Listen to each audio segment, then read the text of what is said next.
I'm sure with all of the people who will be inducted into the Hall of Fame, I'm sure he'd be very honoured. I think he was probably at the stage, from what we know, he had a very short career in Queensland Rugby, and unfortunately died very young. So he probably didn't necessarily quite understand the sort of movement that he was starting when he started. I think, I suspect as a young man he probably wanted to play rugby first and foremost, and forming the union here was probably the best way to do it, and the only way to do it probably.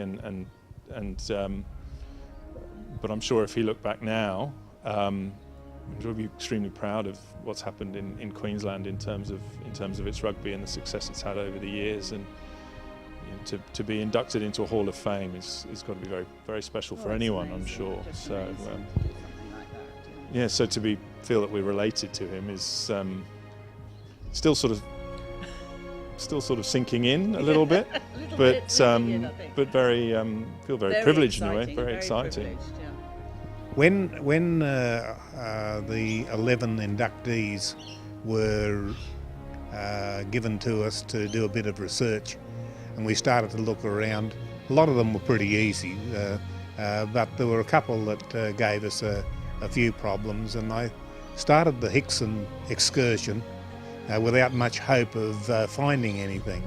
We knew that from Red that Arthur had drowned outside Rockhampton near Gracemere, and then Mary seemed to disappear, and then she surfaced again on a shipping list going into Africa.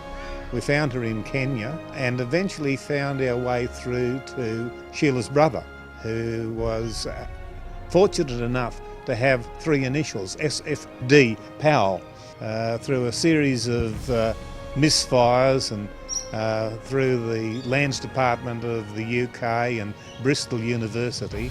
We finally determined that this might be the man that I was looking for. And so I asked the registrar of Bristol University if the alumni would be prepared to send a letter on to him, and they said yes, and the next thing I get a phone call from Sydney from Sheila on holidays. And so it's been as exciting for me as it has for them.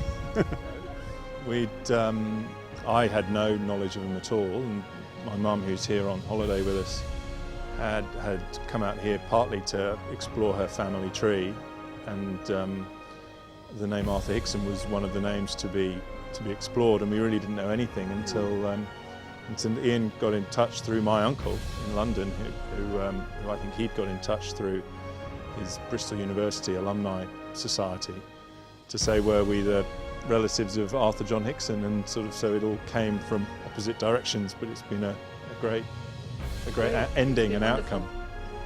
Luckily, I'd brought all the papers with me that I'd got, so I went off and got them and said, yes, we got the right family here. So it was really exciting, yes. I was actually trying to find my great-grandmother, so they were obviously married, and so it was all really exciting, yes.